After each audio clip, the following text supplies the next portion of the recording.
Uma boa tarde.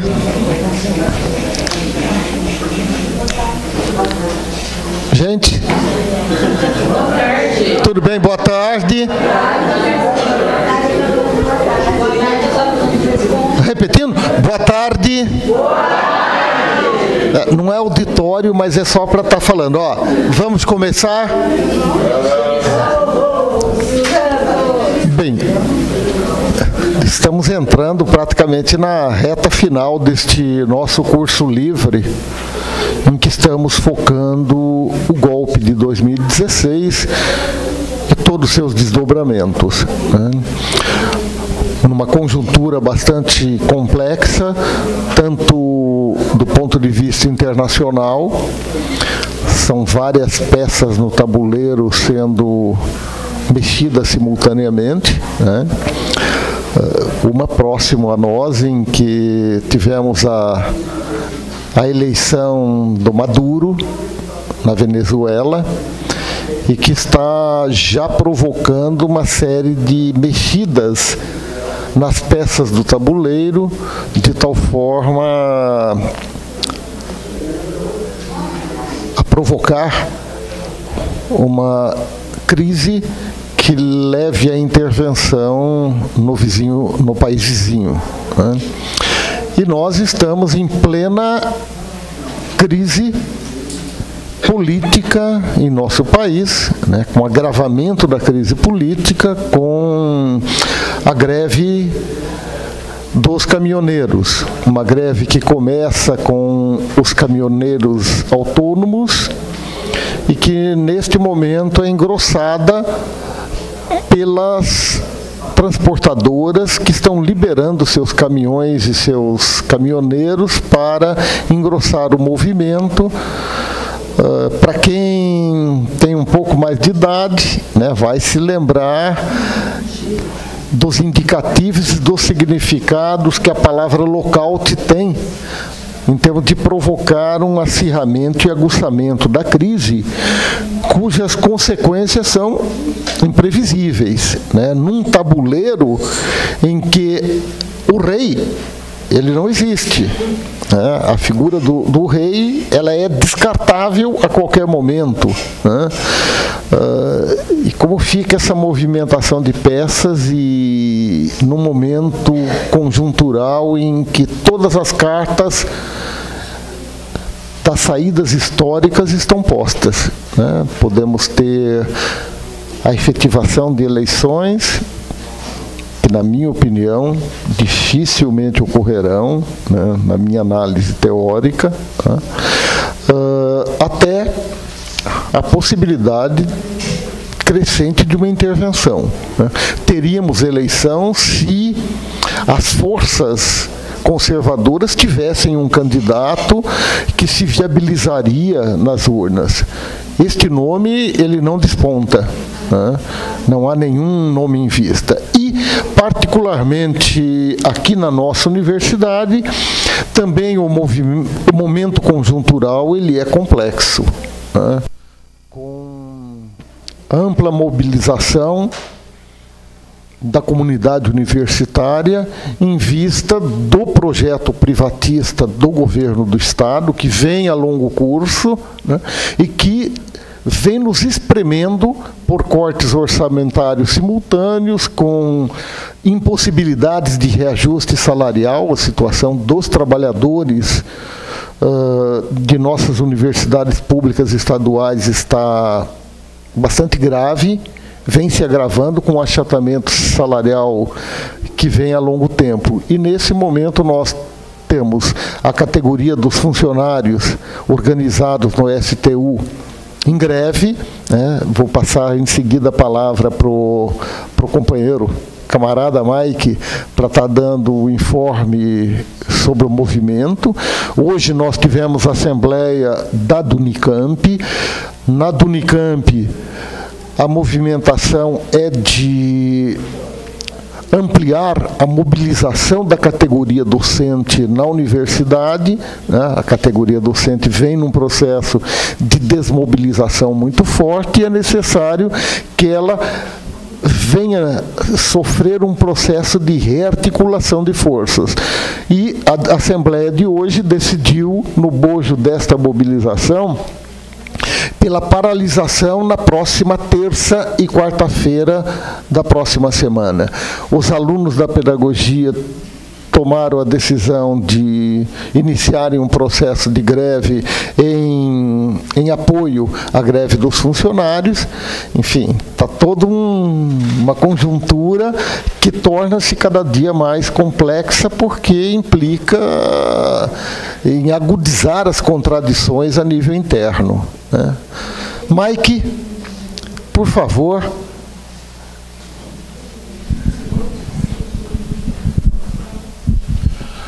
Boa tarde a todos e a todas. Meu nome é Mike, eu trabalho aqui na Faculdade de Educação, na Secretaria de Extensão, Eventos e Projetos Especiais. Eu estou aqui na faculdade há 16 anos e na universidade há 31. Então, já passei por alguns momentos de tensão aqui. E o momento atual que nós estamos vivendo não é diferente de outros que nós já vivemos por aí. Talvez um pouco mais acirrado agora. Contando um pouquinho da história desse movimento que nós estamos fazendo, nós tivemos no dia 17 uma reunião com o CRUESP, que é o Conselho dos Reitores das Universidades Paulistas, junto com o Fórum das Seis, que é a entidade que congrega os docentes e servidores administrativos das 3 universidades, mais o Centro Paula Souza. Nessa reunião de negociação, principalmente, foi proposto um reajuste de 1,5% frente a 12,6% que nós estamos solicitando. Nós estamos sem reajuste salarial desde 2015, tá? Então, 2015, 16, 17, tivemos 0% de reajuste salarial. Na verdade, tivemos redução salarial nesse período. E no dia 17, as entidades decidiram fazer assembleias setoriais em cada instituição para poder definir quais os rumos do movimento.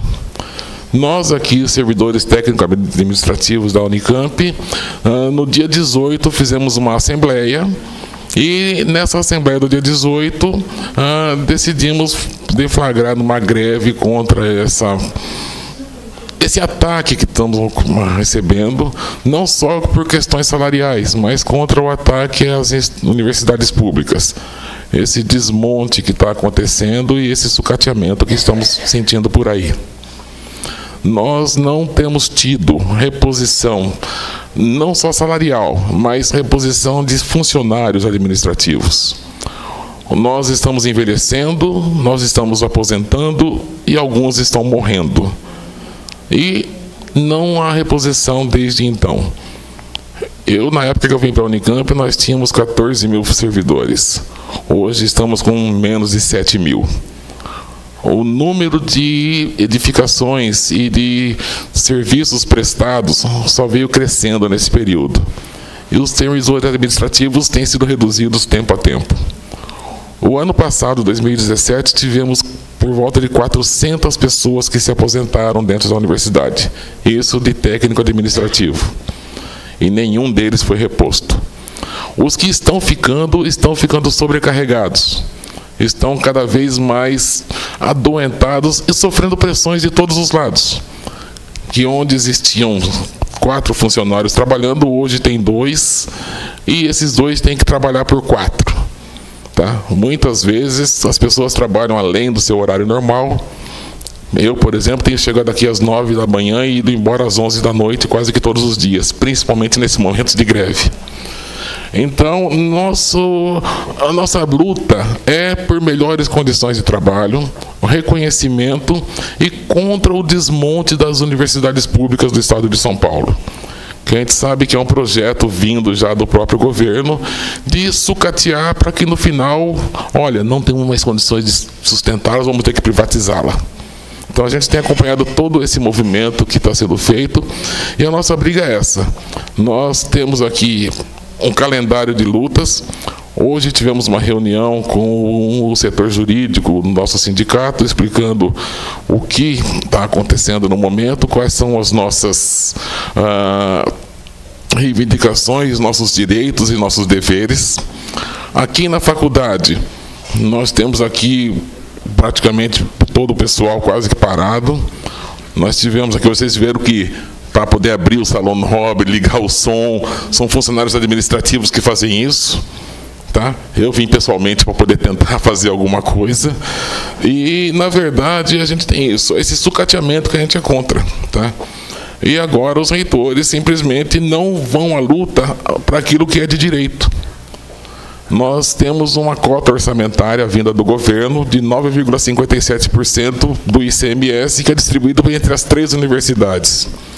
Esse percentual vem desde 1995. Desde lá que ele não é mexido. Os campi foram aumentados. A Unicamp aumentou mais um campus em Limeira, com a promessa do governo do estado de repassar mais 0,05% do ICMS para a universidade, para que ela tomasse conta do campus de Limeira. O campus de Limeira está lá funcionando, tem prédio, tem pessoas, só que nenhum centavo a mais foi agregado para que isso acontecesse. Tá? Então, tudo isso que tem acontecido, isso é apenas um dos exemplos. Então, nós estamos brigando com isso há muito tempo, e hoje vocês veem que a conjuntura nacional está do jeito que está. Hoje tivemos a greve dos caminhoneiros, já está tendo desabastecimento, tá? Para abastecer, você tem que ficar uma fila enorme e de repente você nem consegue porque acabou o combustível. Os supermercados provavelmente vão começar a sofrer também a falta de mercadorias. Então, tudo isso aí nos leva a uma situação de crise, gente. Na verdade, é uma crise. E nós, enquanto trabalhadores administrativos dessa universidade, tomamos a frente e começamos esse movimento, que tem crescido a cada momento. Tá? Agora mesmo recebi a informação de que o COTUCA, o Colégio Técnico da Unicamp, que fica lá no centro da cidade, também vai entrar em greve a partir de amanhã. Tá? Dia 28, nós temos aqui uma reunião conjunta com as 3 categorias para preparar a mobilização e o ato que nós vamos fazer no Conselho Universitário na terça-feira. Parte da história também é que o Fórum das 6, que é o que nos representa, e o CRUESP, que representa os reitores, tinha a prerrogativa de definir se haveria ou não algum índice de reajuste para os funcionários técnicos administrativos e docentes das 3 universidades. Esse acordo foi quebrado e delegaram para os conselhos universitários decidirem se daria ou não algum tipo de reajuste. Tá? Então, é contra essas manobras que estão sendo feitas que a gente está lutando. E convido a todos que puderem, que quiserem, se simpatizarem, estarem conosco no dia 29, nessa manifestação lá no Conselho Universitário. E provavelmente no dia 30 vai ter uma nova reunião de negociação entre o Fórum das 6 e o CRUESP para definir realmente qual é o índice que nós teríamos que eles acham que nós temos direito. Tá? E provavelmente seremos uma grande caravana de pessoas lá no fórum, lá na reunião do CRUESP, que acontece em São Paulo, ali atrás da Avenida Paulista, numa das travessinhas da Avenida Paulista. E quem quiser, teremos ônibus à disposição e contamos com a compreensão de vocês nesse momento de crise que estamos vivendo. Talvez vocês não tenham toda a infraestrutura e todo o trabalho que é desenvolvido pelos técnicos, mas estamos lutando para que as condições que nós temos aqui sejam cada vez melhores. E nós trabalhamos para quem nos paga, nós e vocês. Muito obrigado.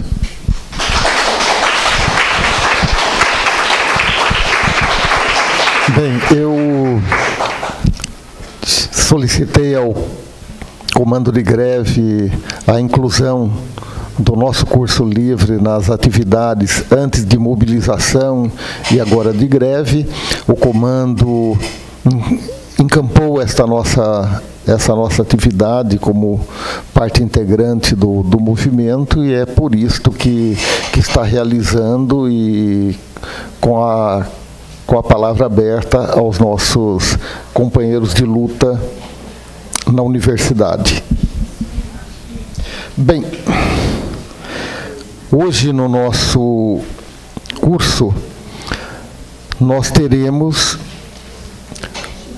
uma mesa que debaterá sobre o tema o golpe e a gestão democrática das escolas. E as convidadas que eu chamo para a nossa mesa, a professora Cristiane Machado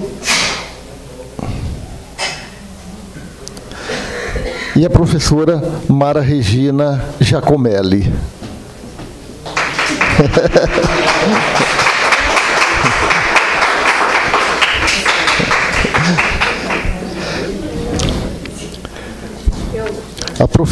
A professora Cristiane Machado é docente do Departamento de Políticas, Administração e Sistemas Educacionais, o DEPASE, desta Faculdade de Educação da Unicamp. E é vice-coordenadora do Laboratório de Gestão Educacional, o LAGE. Ela é doutora em Educação pela Faculdade de Educação da USP, mestre em Educação pela Faculdade de Educação da Unicamp, bacharel e licenciada em Ciências Sociais pela PUC de Campinas. Desenvolve pesquisas relacionadas aos temas gestão educacional e avaliação educacional. A professora Mara Regina Martins Giacomelli é pedagoga, mestre em educação por esta Universidade Estadual de Campinas e doutorado em educação por esta mesma universidade. É professora do Departamento de Filosofia e História da Educação aqui da Faculdade de Educação da Unicamp, com ênfase na pesquisa em História da Educação, pesquisando temas relativos à educação, História da Educação, Pedagogia e Políticas Educacionais. É atualmente a coordenadora geral do Programa de Pós-Graduação em Educação da Unicamp e coordenadora do Grupo Local do STED-BR. Muito bem. Prazer tê-las nesta mesa hoje. Nem preciso falar, vocês têm aí algo em torno de 20 minutos a 30 minutos cada uma, para que tenha tempo para o debate subsequente. Tá bem? Okay. Cristiane começa, ou Mara começa? A Cristiane? Você não vai sentar aqui? Você vai sentar aqui? Não? Vocês são as.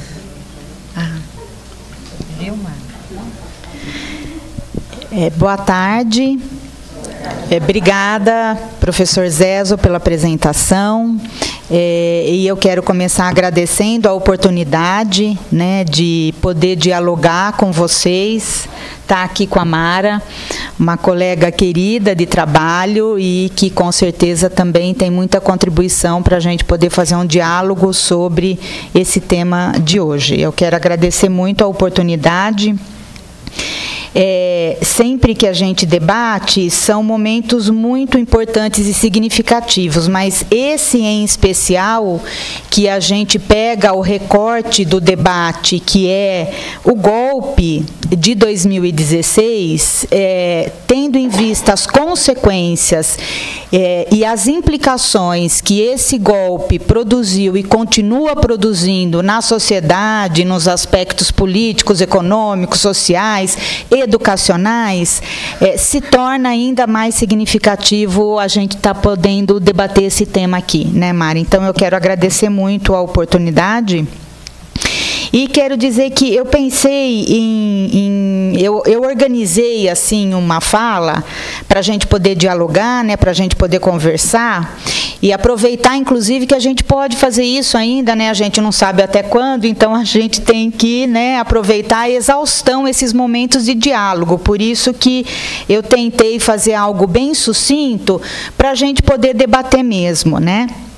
E eu organizei uma fala em dois grandes blocos, né? Um que tenta contextualizar a questão da gestão educacional, a partir de alguns princípios teóricos, conceituais, algumas análises, e depois eu vou trazer alguns elementos da gestão pós-golpe no Ministério da Educação, mais especialmente da atuação do ministro que a gente tinha, né, o ministro pós-golpe, que foi o Mendonça Filho.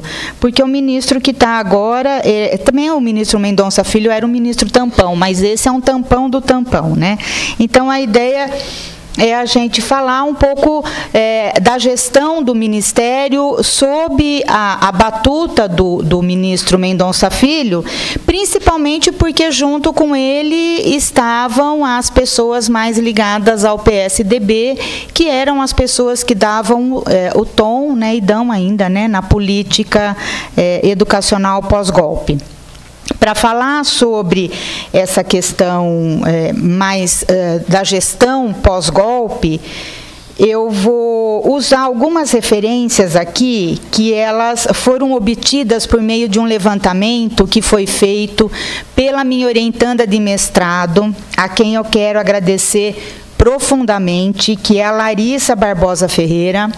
A Larissa fez um trabalho exaustivo de procurar na internet, no Google, no YouTube, as palestras, as entrevistas, as falas, tudo que se referia à educação, e ela conseguiu levantar 69 textos sobre o ex-ministro, entre texto jornalístico, reportagem, entrevista, ele falando alguma coisa, sempre pérolas bastante interessantes para a gente pesquisar, inclusive daqui a algum tempo, né?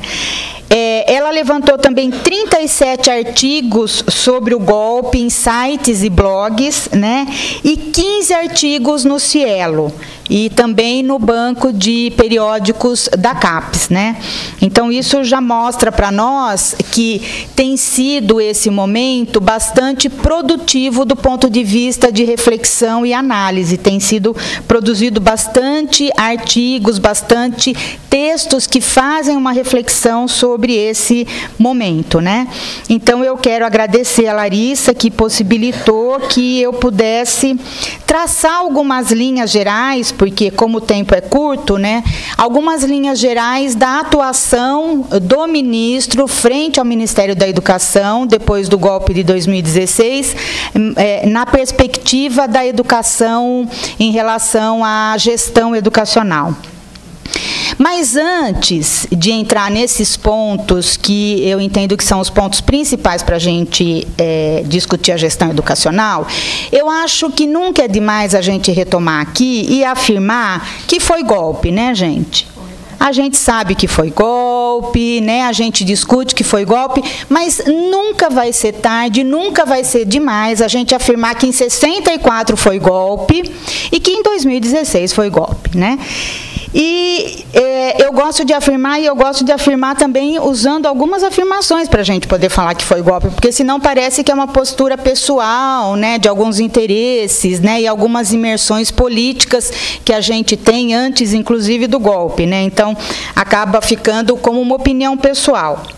Mas eu queria só pegar duas direções aqui para poder dizer por que eu afirmo que foi golpe e que eu acho que é importante a gente sempre afirmar em todos os espaços que a gente vai que foi golpe. Uma direção é do campo da ciência política. Quando a gente lê o dicionário de política do Norberto Bobbio, né, que a versão brasileira é de 1998, tem uma discussão lá sobre governabilidade, né, tem um verbete que é o governabilidade, e ele usa o referencial do Carlos Barbé para explicar o que é golpe. E o Carlos Barbé vai dizer que ao longo da história, especialmente na América Latina, o significado da expressão golpe de Estado tem sofrido várias transformações, tem sofrido várias mudanças. Então, ele vai localizar, historicamente, várias mudanças do significado de golpe de Estado. Mas ele diz que nessas mudanças todas tem um elemento que é invariável, que é o elemento de que o golpe de Estado é sempre um ato realizado por órgãos do próprio Estado, né? Então, isso afirma para nós, no campo da ciência política, que foi golpe. Outra direção que eu acho importante a gente ressaltar, principalmente porque nós estamos falando aqui do campo da educação, né? Para a gente poder afirmar que foi golpe, é que quem assumiu a direção da política educacional depois do golpe de 2016 foi o PSDB, que perdeu as eleições para o governo Dilma em 2014, né? Se a gente não vai chamar isso de golpe, a gente vai chamar isso do quê? Né? Que nome que a gente poderia dar para isso? Ou seja, quem assume a direção do Ministério é justamente quem perdeu as eleições 2 anos antes, né?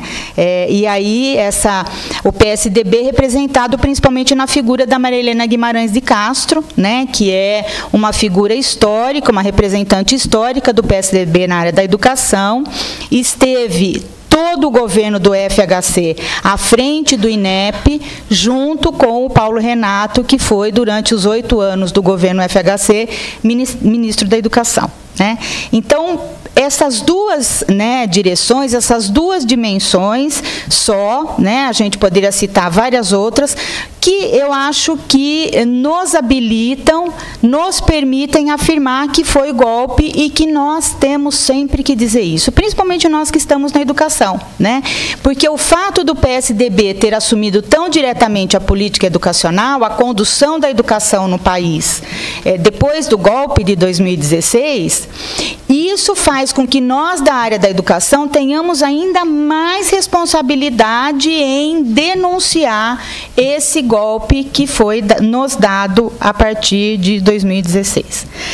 Bom, então, depois dessa entrada, né, afirmando que foi golpe, para a gente falar, contextualizar a gestão educacional, eu acho que é importante dizer qual é o conceito que eu entendo de gestão educacional, principalmente na perspectiva democrática, né? Porque o nosso objetivo aqui é discutir como ficam os princípios democráticos que a gente tem defendido na Constituição, que a gente tem defendido na educação, que a gente conseguiu implantar de uma forma legal na nossa sociedade, com a Constituição de 88, como esses princípios ficam depois do golpe de 2016. Então, para a gente poder discutir isso, é muito importante que a gente comece de um conceito de gestão democrática, né? Então, eu entendo a gestão democrática a partir aí de uma síntese de vários autores que discutem o tema, né, que a gente sempre trabalha nos nossos cursos, que a gente discute, o Ângelo Souza, o Vitor Paro, né, e outros autores, inclusive internacionais, que discutem a questão da democracia, como Norberto Bobbio, no Futuro da Democracia. Mas a gente pode sintetizar a gestão democrática como sendo um processo, né, político, no qual as pessoas que estão nas unidades escolares, elas coletivamente identificam as questões que precisam ser resolvidas naquele cotidiano. E elas discutem, elas planejam, elas elaboram, elas decidem, elas controlam, elas avaliam essas questões, essas discussões e o encaminhamento dessas questões, né? E esse é um processo sustentado no diálogo. Portanto, ele é um processo que prima por alguns elementos fundamentais para o diálogo, inclusive a participação, né? Inclusive a autonomia, né? E a gente vai falar bastante desses conceitos aqui, a Mara também vai retomar isso na fala dela. Então, do ponto de vista conceitual, é assim que eu entendo a gestão democrática.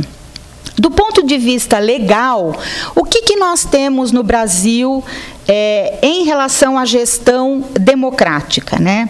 Depois da Constituição de 88? Nós temos o artigo 205, né, que no inciso 6º diz que a gestão democrática do ensino público, né, é uma das prerrogativas da educação no Brasil.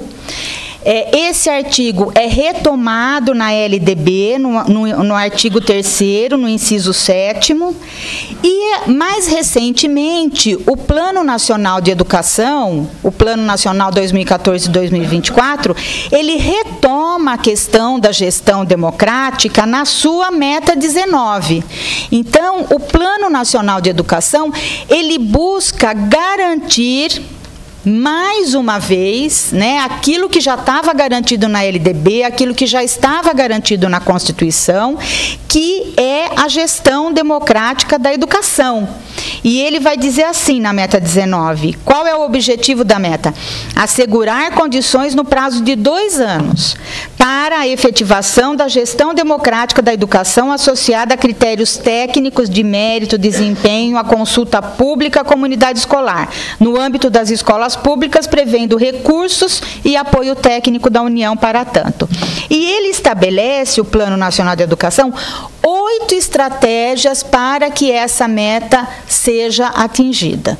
Então, o Plano Nacional de Educação mais recente, ele retoma esses princípios e ele repactua esses princípios com a sociedade, né? Então, é isso que a gente tem, por enquanto, do ponto de vista legal.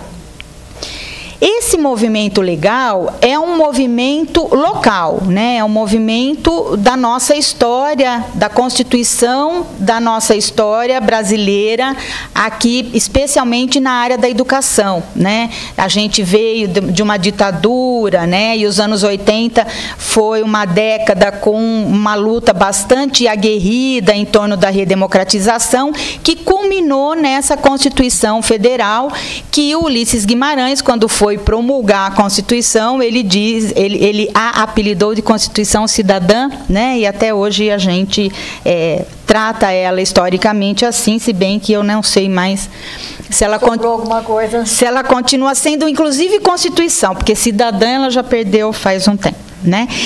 Mas, de qualquer forma, né, então, esses preceitos legais, eles são muito ligados à nossa história aqui local no Brasil.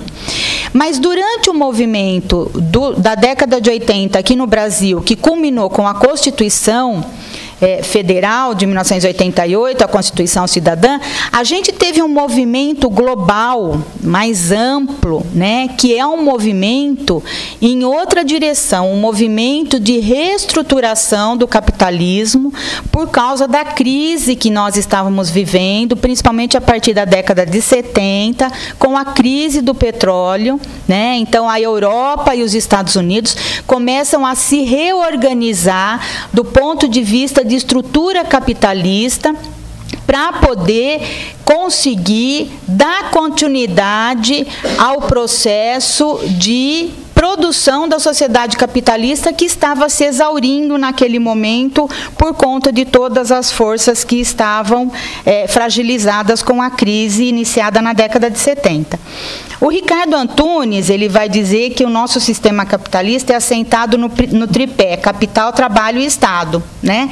E essa crise foi uma crise que afetou todos os pilares desse tripé.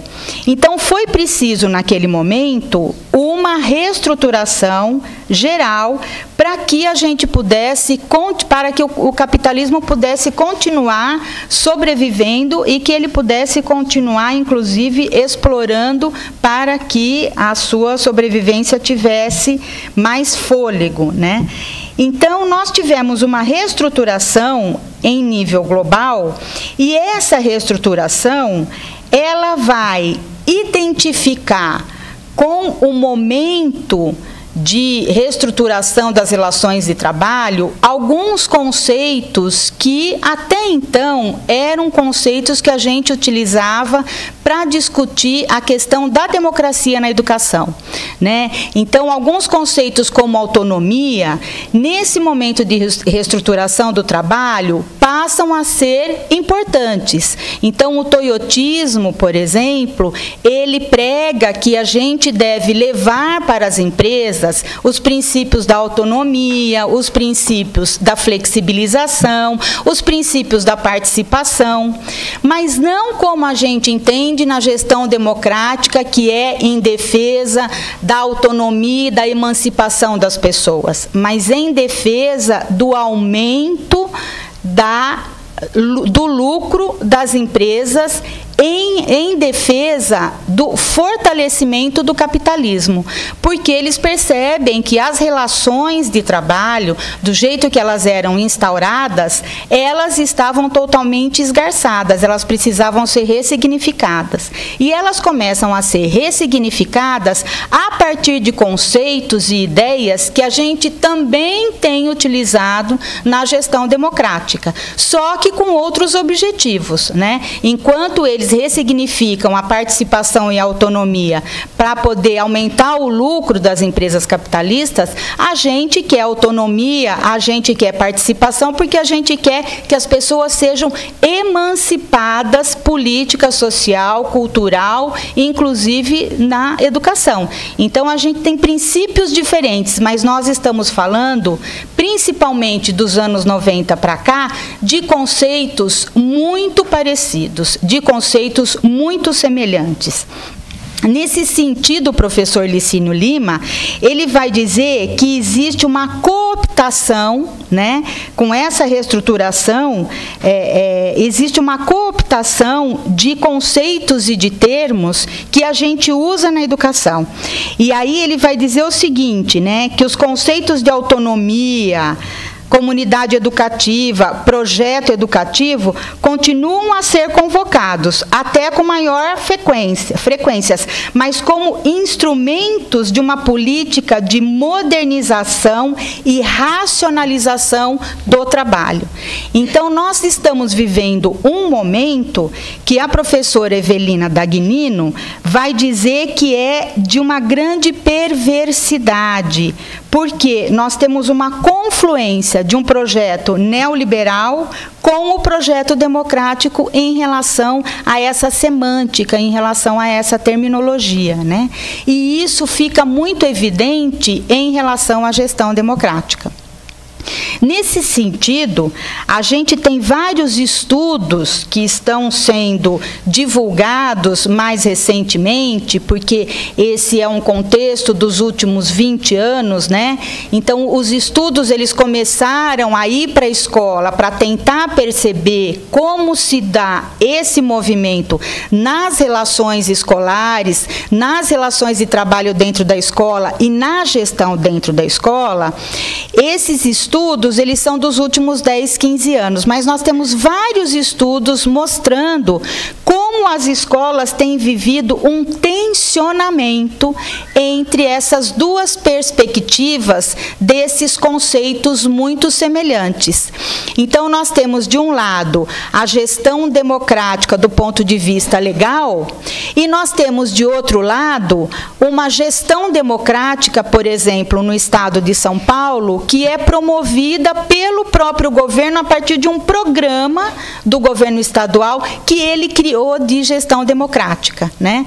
Então, as escolas, elas estão vivendo esse tensionamento. E aí, vários estudos e pesquisas que têm sido produzidos pelo grupo de pesquisa, que é coordenado pela professora Dalila Oliveira, na UFMG, que é o Gestrado, tem evidenciado como, especialmente, as gestoras têm sofrido esse tensionamento que traz para o interior das escolas uma contradição muito grande, né?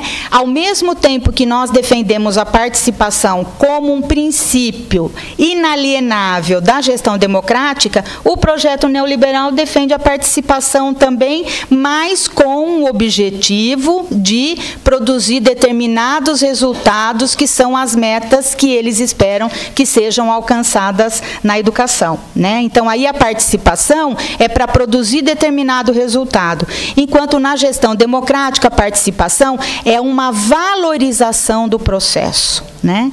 Então, essa situação tem trazido uma contradição muito grande nas escolas. E os textos, as pesquisas produzidas pelo Gestrado têm mostrado com bastante clareza essa contradição e esse tensionamento do que tem acontecido na escola. Nesse sentido, né, as pesquisadoras sustentam que existe, principalmente dos anos 90 para cá, e está ficando cada vez mais evidente essa existência, né, uma nova regulação nas políticas educativas, né? E essa nova regulação, ela tem interferido na organização e na gestão da educação, passando pelas várias mediações do sistema, mas especialmente na escola, existe um forte acento dessa nova regulação das políticas educativas, porque é nas escolas que a maior implicação dessas políticas se dá. Então, vários textos têm mostrando como esse tensionamento tem colocado em xeque os princípios que nós conquistamos na Constituição de 88 e que nós estamos lutando até hoje para a gente colocar esses princípios em evidência na escola, né? Porque eles estão em evidência na lei, mas eles não estão em evidência na prática.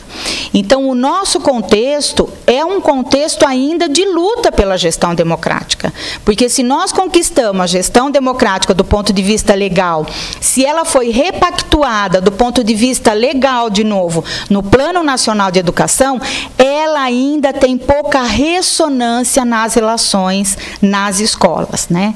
Então, o que nós precisamos e precisávamos, né, em 2016, quando foi dado o golpe, é de fortalecimento dessa gestão democrática, não como princípio legal, porque isso a gente tem e a gente já sabe, mas como prática efetiva nas relações na escola, né? Então, nesse contexto de contradição, de tensionamento, o golpe de 2016, ele fortalece esse tensionamento, mas ele fortalece para que lado? Não é para o lado da emancipação, não é para o lado da gestão democrática como a gente defende, né?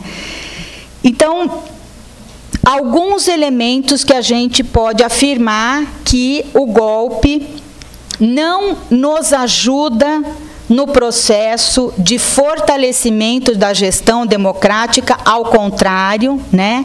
O golpe, ele atende a princípios que são princípios de acabar com qualquer possibilidade de efetivação do que a gente estava começando a construir nas relações escolares, no cotidiano da educação, especialmente na perspectiva da gestão democrática, né?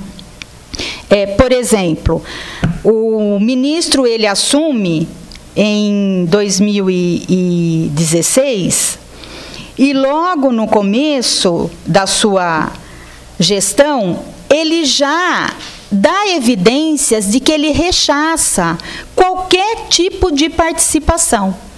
Então, ele faz um decreto, ele convoca uma CONAI. Ao mesmo tempo que ele convoca a CONAI, ele revoga todas as decisões que tinham sido tomadas pelo Fórum Nacional de Educação na CONAI anterior. Depois, ele faz um outro decreto que ele revoga a participação de várias entidades, né, ligadas à educação no Fórum Nacional de Educação, né, que foi um espaço construído na luta democrática. Né? E aí, o que ele faz? Em contrapartida, ele aumenta a participação dos representantes do empresariado, né? Que é a grande tônica desse governo, né? Esse governo golpista, ele é um governo financiado pelos empresariados, portanto, é o empresariado que vai para a gestão das políticas, né? É um perfil bastante forte desse governo, porque quem financiou o golpe precisa depois do retorno, né? E o retorno é participar da elaboração de políticas. Tem um texto bastante interessante, ele é bem recente, agora de 2017, é do Bernardo Cavalcante e do Carlos Venério. Eles discutem o programa do governo Temer, porque o golpe, ele tem assim uma atuação política, mas ele não tem uma grande força intelectual, né? Então, o documento intelectual que embasa o golpe é a Ponte para o Futuro, né?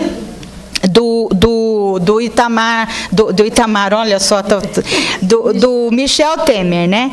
E a Ponte para o Futuro é um documento que foi... Hã? É uma ponte, né? Mas digamos assim que é para o século XVIII, né? Não é para o futuro, né? É para trás, né? É uma pinguela.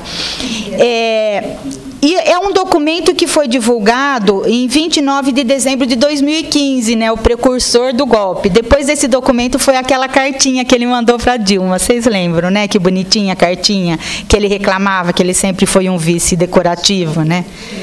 Mas, gente, nem decorativo. Ele é uma... Ele tem assim, ele tem um pouco de arrogância achar que ele pode decorar algo, né?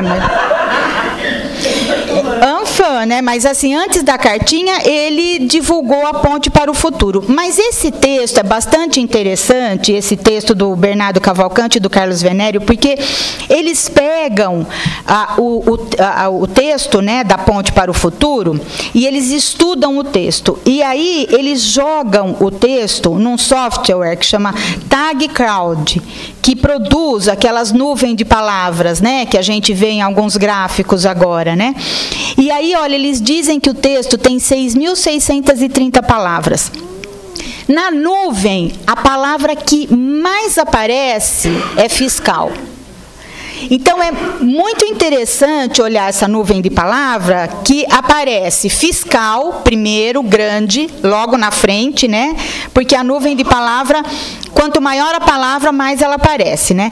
E depois, as palavras que aparecem menos, né? Mas em segundo lugar, depois de fiscal, é juro, crescimento, política, pública, PIB, ou seja, né, é um governo que já disse lá, né, na ponte para o passado, o que era o objetivo dele. Enfim, não era novidade para ninguém que a gente ia chegar onde nós chegamos, lamentavelmente, né, não era novidade, mas a gente tem que lamentar.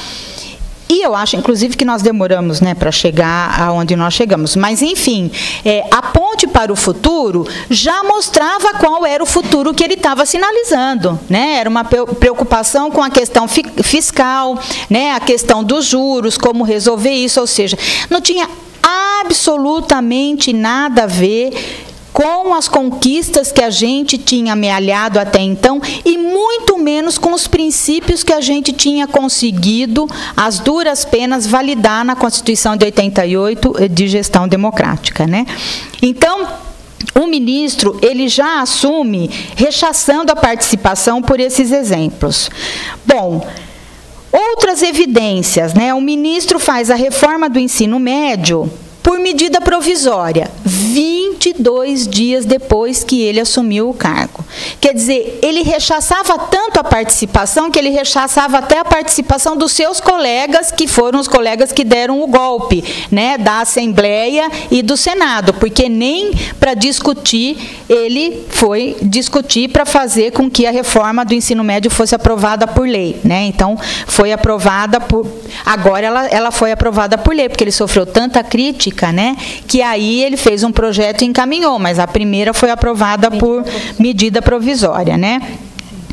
Aí ele vai trazer algumas coisas bastante interessantes para a gente discutir a reforma do ensino médio, mas que já foi um ponto, né, aqui do debate, do golpe, mas a questão dos itinerários formativos, né, a questão de profissionais com notório saber poder trabalhar na área da educação, né, ou seja, é um governo que, além de rechaçar a participação, de desconsiderar totalmente todas as conquistas que nós tivemos, especialmente as mais democráticas, é um governo que prima por dar um duro golpe, especialmente nos professores, né?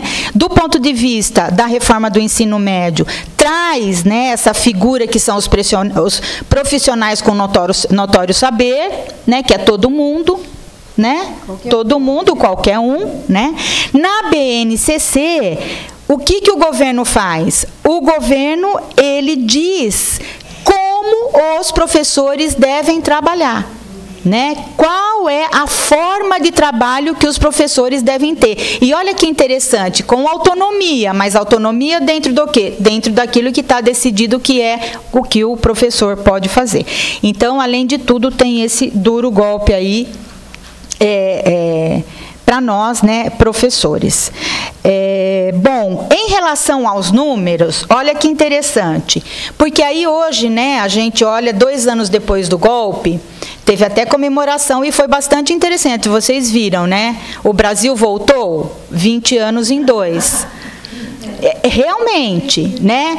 O Brasil, aliás, não voltou, ele errou, o marqueteiro, piorou, porque, veja, o ministro, ele esteve no Roda Viva em outubro de 2016 e ele disse, e aí um dos entrevistadores perguntou que nota que ele dava para a educação.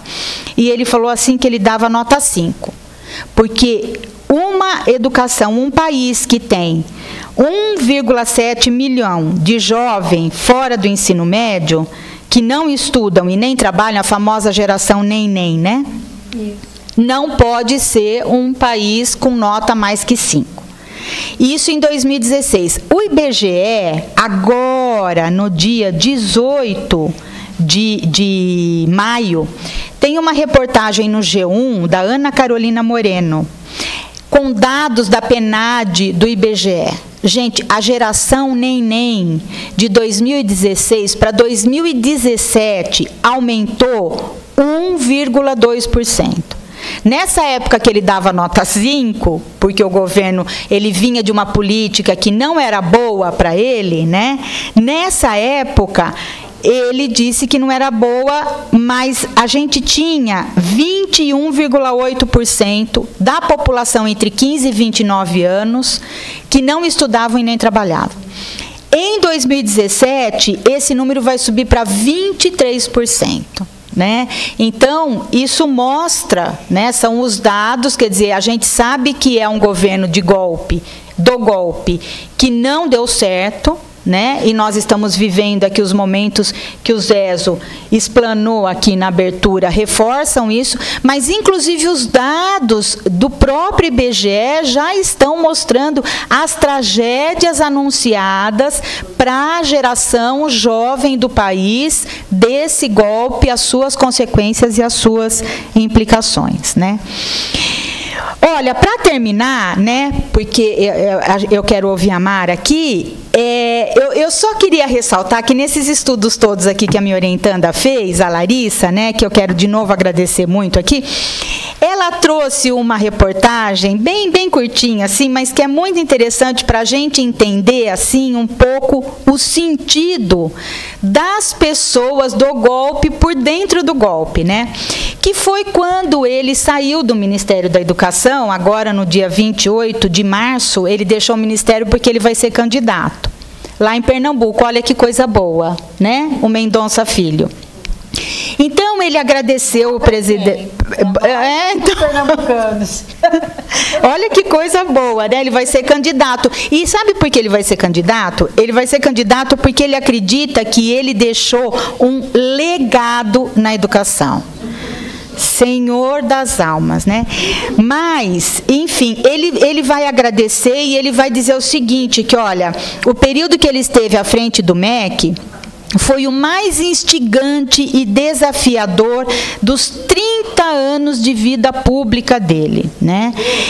Ele disse que ele se apaixonou, ai que medo, pela área, né? E que ele se sentia muito honrado por ter exercido a função, né? E aí eles reforçam aqui que ele é do DEM, né? Porque a gente tem que falar o partido, né? Ele é do DEM de Pernambuco. E ele afirmou que ele tinha consciência de que não era possível mudar a realidade da educação em 2 anos, mas que ele deixou um legado na área, né? A gente que o diga, né? E aí o Temer foi agradecer a passagem dele pelo Ministério, e o Temer agradeceu e disse que, olha, tinha certeza que o ex-ministro continuaria fazendo discursos em outros cargos que ele vier a ocupar. Olha só, vejam, o próprio presidente reconhece que era um ministro de discursos, né? Vejam a que ponto nós...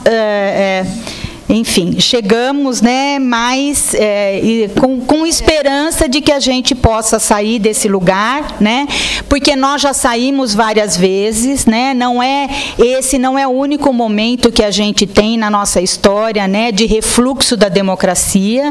É um momento difícil, mas eu acho que a gente tem que ler, discutir, estudar a história para a gente poder se ancorar na esperança que todo momento de refluxo da democracia, depois a gente tem uma vitória que é novamente uma retomada e um fluxo da democracia. E é por ela que nós vamos continuar aqui discutindo, debatendo e lutando. Então, obrigada, gente, e vamos ouvir a música. Boa noite a todos e todas. Eu agradeço a oportunidade que o Zé e a Nora, na organização dessas atividades do golpe, me proporcionaram de vir aqui e poder contribuir um pouco com as reflexões. Porque eu falo sempre assim, que quando eu começo a debater, escolheram a temática gestão democrática, escolhi a temática gestão democrática, parece que as minhas teses, elas me perseguem, parece que eu reafirmo a minha tese que eu defendo desde o mestrado, que na verdade o liberalismo ele vai se apropriando de algumas bandeiras políticas, culturais, sociais ao longo da história, como forma de se manter enquanto ideologia dominante dessa sociedade, né? Então, retomar aí os projetos a partir de uma ótica autoritária e ditatorial como esta posta pelo governo Temer, apesar de não ser uma perspectiva militar, mas é uma perspectiva ditatorial. Então, aí reforço e reafirmo o que a Cristiane coloca, que foi golpe, foi usurpação mesmo do poder, desse poder de forma golpista pelo Temer e pela própria Câmara dos Deputados e de senadores. Então, reforço que essa ideologia, ela acaba incorporando esses movimentos, se travestindo de ideários que se traduzem em várias nomenclaturas e conceitos, né? Então, no caso para nós agora, dessa temática, dessa mesa hoje da gestão democrática, é por aí que eu quero discutir um pouco dessas rearticulações. E um texto que eu e a minha orientanda de doutorado, a Denise Gomide, que está aí hoje, que está publicado o ano passado na revista Educere Educare, que é uma revista de educação, que se chama Educação para o Progresso dentro da Ordem, a formação da cidadania no Brasil autoritário. E justamente nesse texto vou discutir um pouco como a legislação da ditadura militar, ela vai encampando alguns preceitos de lógica democrática dentro de um governo persecutório, ditador, que matava, que perseguia, que coibia as liberdades dos indivíduos, das associações e tudo, dentro de uma retórica da chamada democracia. Veja, então a democracia, no caso para nós, ela foi usada até dentro do governo militar para justificar a implementação dos vários planos do próprio governo ditatorial. E que isso não é diferente do que se coloca hoje, por exemplo, com o governo Temer, né?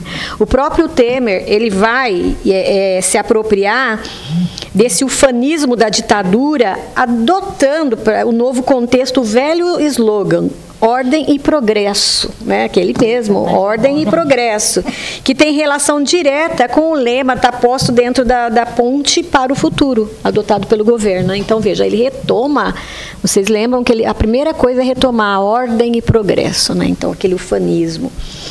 Então, essa gestão do Temer, ele busca no passado, que não é um passado não muito distante, uma fórmula, aliás, para solucionar os problemas políticos, econômicos, educacionais, que garantisse desenvolvimento, mas dentro da ordem, né?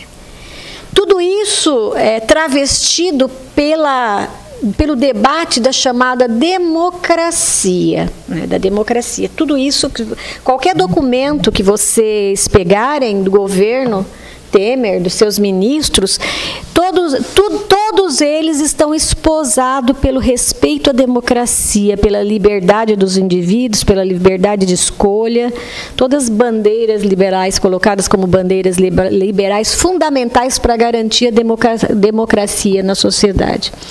Até os abusos que a gente tem visto do ponto de vista da coerção social, dos embates, da criminalização dos movimentos sociais, da proposição da escola sem partido, tem por trás a defesa da democracia e das liberdades individuais. Então, veja, retomamos algumas bandeiras que parecem que elas estão postas como eternas, como bandeiras que elas cabem em qualquer lugar, desvinculada dos seus reais interesses, né? Então, esse texto que eu retomo, e é um texto que eu produzi ainda na minha tese de doutorado, que justamente é pensar essas articulações e rearticulações do pensamento liberal, em especial em educação.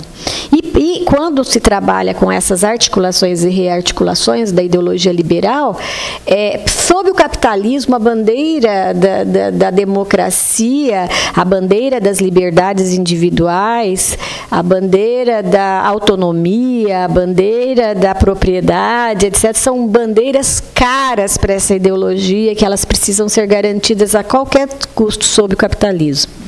Bem, então esse texto ele vai retomar um pouco, então eu gostaria de deixar claro isso, né, e que dentro do governo golpista de Michel Temer, ele adota a ideia de ordem e progresso como forma de manter e garantir a democracia sob uma roupagem conservadora da ordem cultural e política e usando da repressão na ordem social. Então, uma das bases de referências também que eu gostaria de citar é esse texto, também como base de pesquisa para entender um pouquinho a crise da democracia brasileira, para a gente falar sobre gestão democrática. Eu e a Cris, a gente não combinou não, mas a gente combinou de alguma maneira, a gente falou, você vai debatendo um pouco por dentro da gestão democrática, eu vou fazer um viés, outro que é discutir o conceito do que a gente vai entender por democracia e aí dentro da gestão democrática. É um livro que foi divulgado pela editora Navegando, que se chama A Crise da Democracia Brasileira. Se vocês acessarem a editora Navegando Editora chama. Esses livros, eles são de download gratuito, acesso gratuito, vocês podem acessar, tem várias produções lá, produção de vários intelectuais, e esse é um livro que se chama A Crise da Democracia Brasileira. Ele foi organizado pelo Carlos Lucena, pela Fabiana Santana Previtali e pela Lourdes Lucena.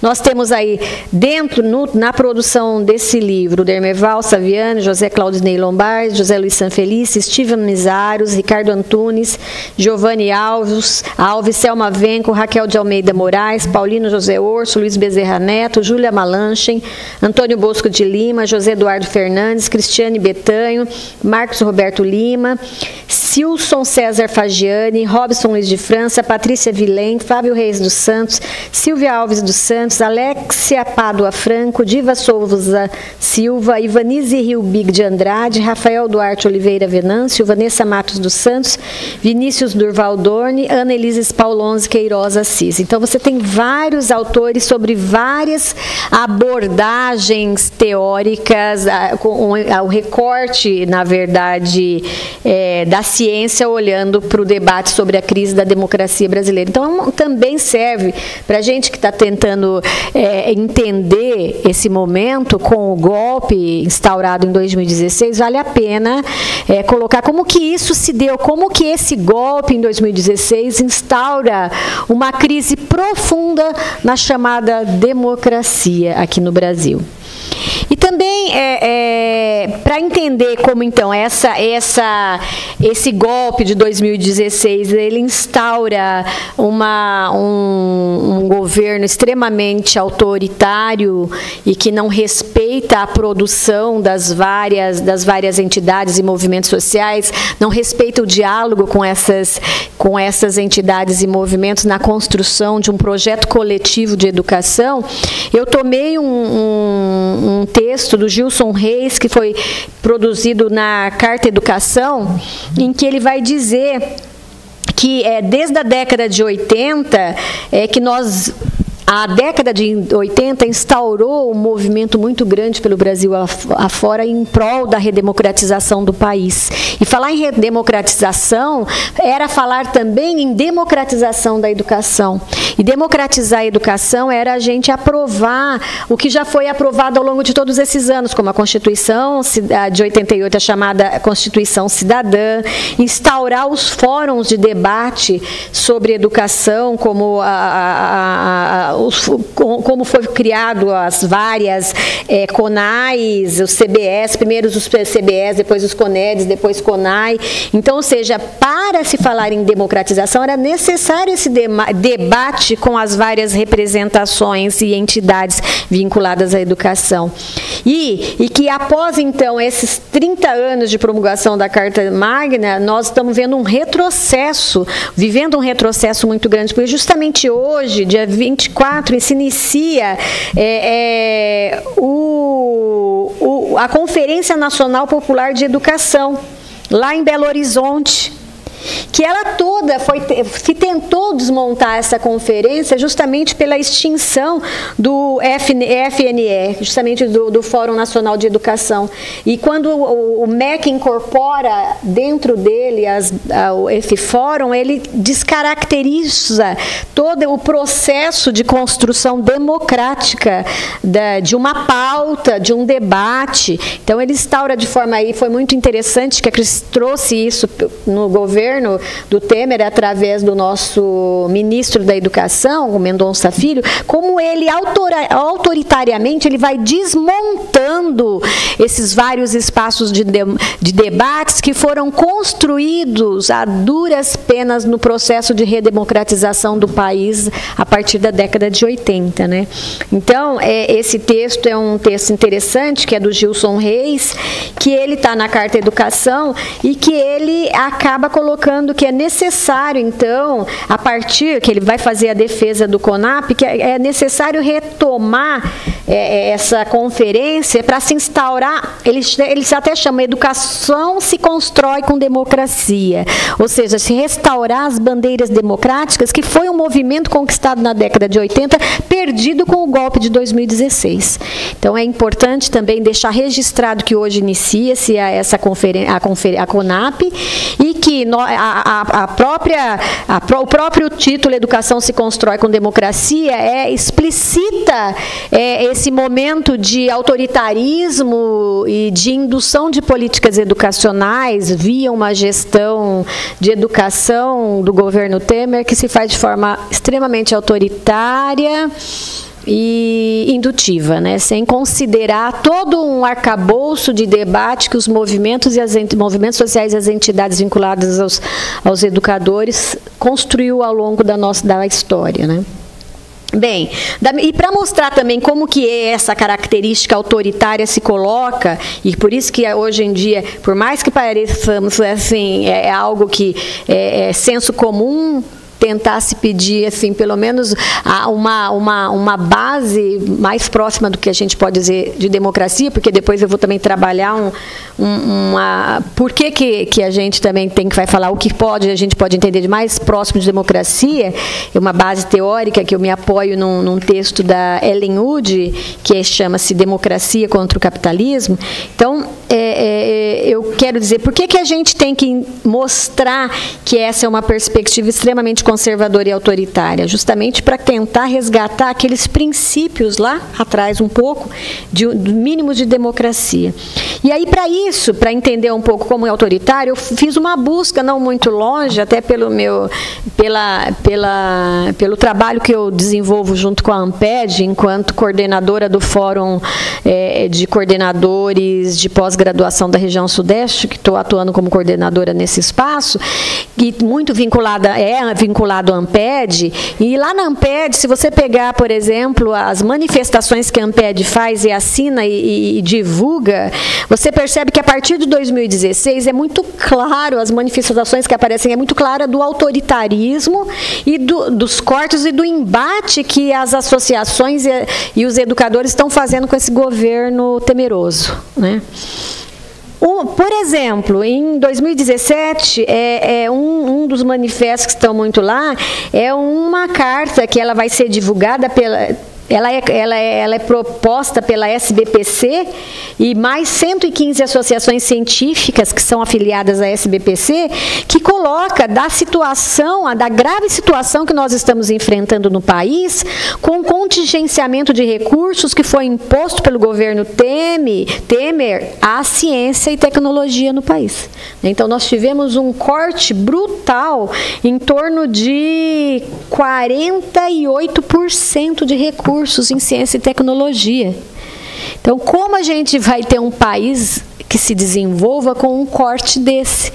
Então, olha, e sem ouvir, sem seguir o que estava posto num Plano Nacional de Educação, que, aliás, ampliava o investimento em educação, em ciência, e tudo estava posto lá, e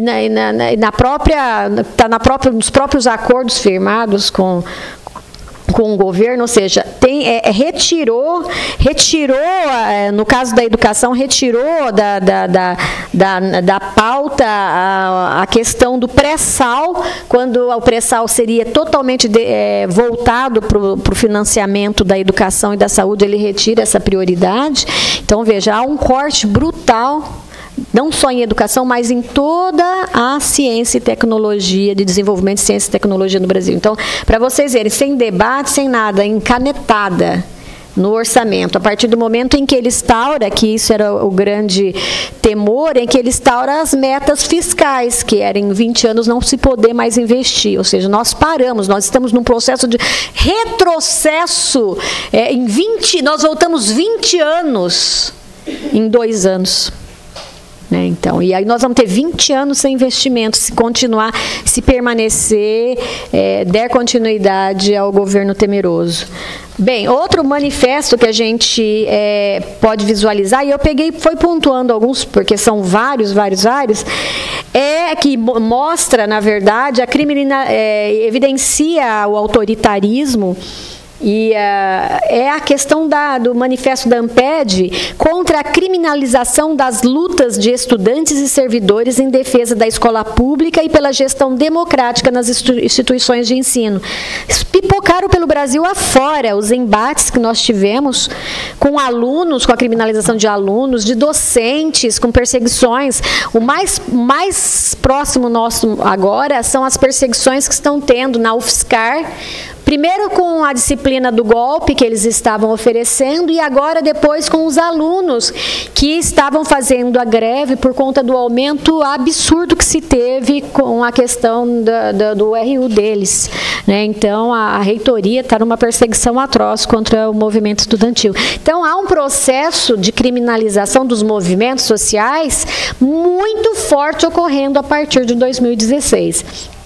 Da mesma maneira, a SBPC, eles divulgam uma carta da SBPC que vai retomar a questão do contingenciamento de recursos para o Ministério, não só de Ciência e Tecnologia, mas para todo o Ministério de Ciência, Tecnologia e Comunicação. Outra coisa que aconteceu, na verdade, que nós tínhamos um Ministério de Ciência e Tecnologia que foi agregado na questão de enxugamento da máquina, juntou ciência e tecnologia com comunicação. Ou seja,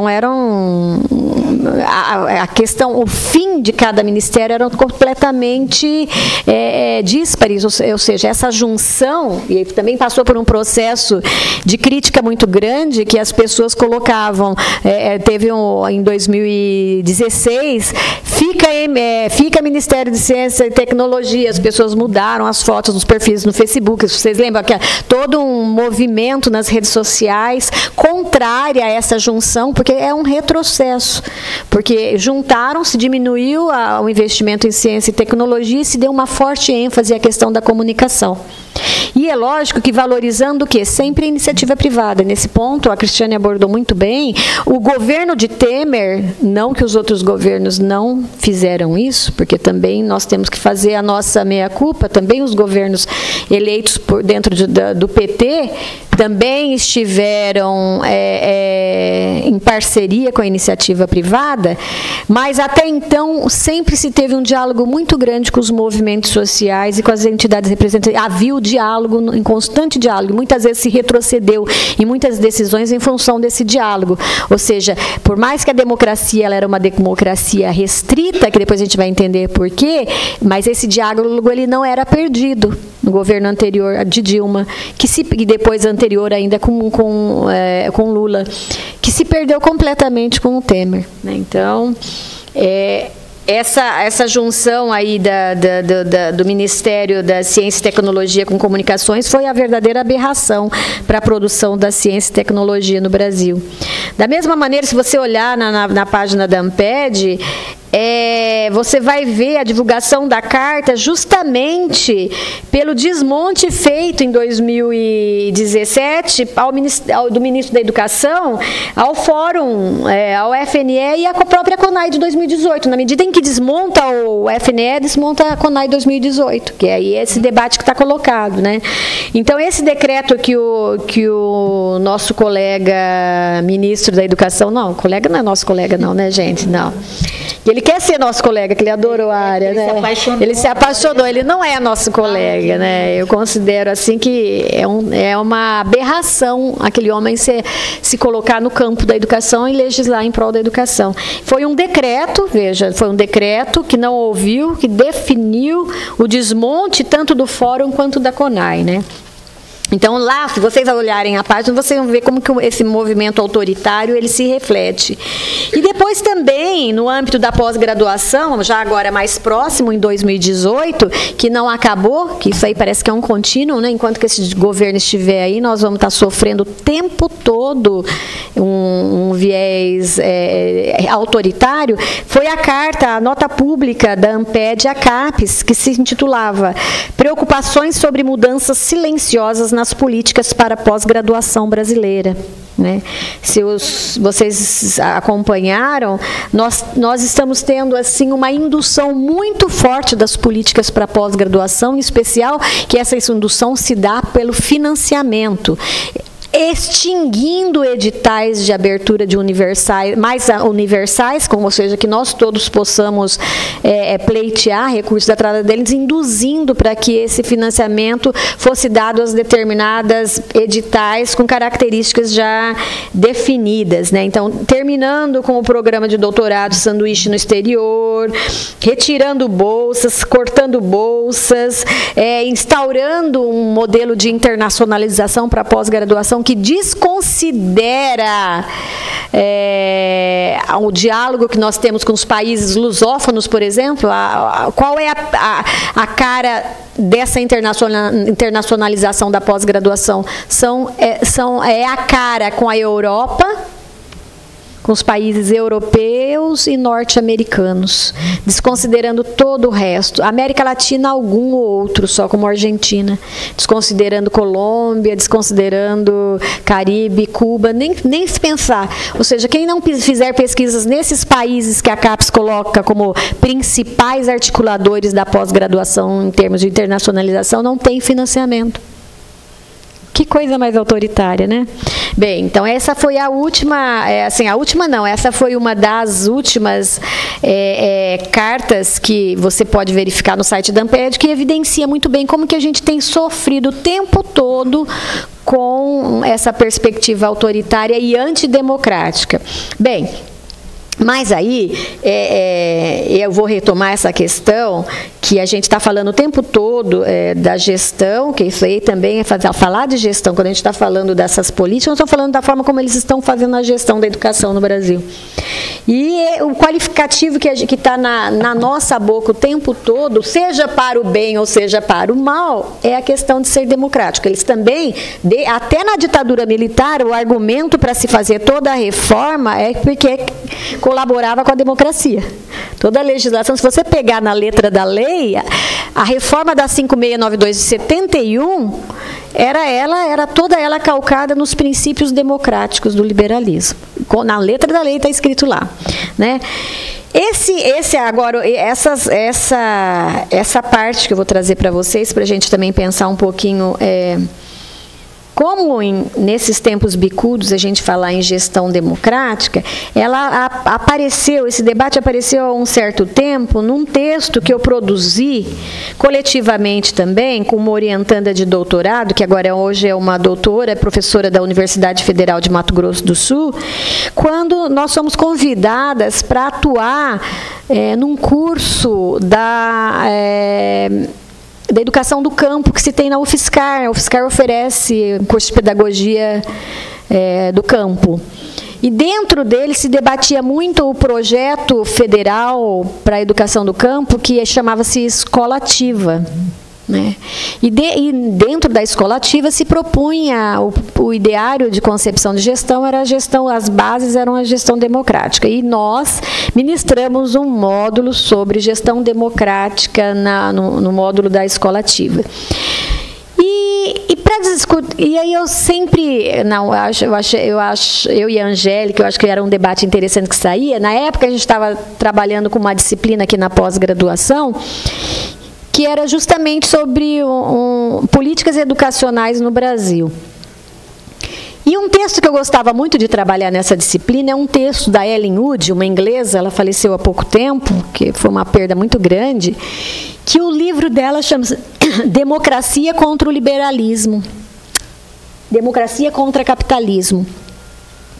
Esse livro, ela vai buscando as raízes da concepção de democracia desde os primórdios lá na Grécia. E ela vai chegando aqui com o capitalismo, ela vai dizendo como falar em democracia sobre o capitalismo é algo totalmente díspare, fora do nexo. Não existe democracia sobre o capitalismo, né? E o texto aqui trabalhado, e é uma síntese que ela faz do livro, é um texto que está na Biblioteca Virtual da Claxo, que é justamente quando ela trabalha com o conceito de democracia sob capitalismo. E justamente essa parte, ela vai dizer: ora, como pensar o democrático numa sociedade cindida em classes sociais antagônicas, onde o Estado também é uma instituição de classe? Então, partimos desse princípio. E aí a Wood, ela vai dizer o seguinte: o capitalismo é um modo de produção social incompatível com a democracia. Isso, se por democracia entendemos, tal como o indica sua significação literal, o poder popular ou o governo do povo. Não existe um capitalismo governado pelo poder popular, no qual o desejo das pessoas seja privilegiado dos imperativos do ganho e da acumulação, e no qual os requisitos da maximização do benefício não ditem as condições mais básicas de vida. O capitalismo é estruturalmente antitético em relação à democracia, em princípio, pela razão histórica mais óbvia.